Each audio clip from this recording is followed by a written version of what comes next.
Idući pokraj mora Galilejskoga vide Isus dva brata,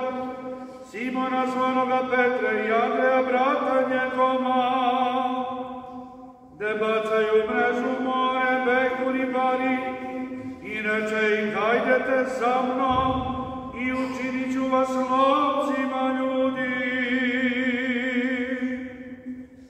A oni odmah ostaviše mreže i pođoše za njim, i otešavši odatle vide druga dva brata, Jakova Zevedejeva i Jovana brata njegova, u lađi sa Zevedejem, ocem njihovim, gde krpe mreže svoje, i pozva ih. A oni odmah ostaviše lađu i oca svojega, i pođoše za njim, i prohođaše Isus po svoj Galileji, učeći po sinagogama njihovim i propovedajući evanđelje o carstvu i isceljujući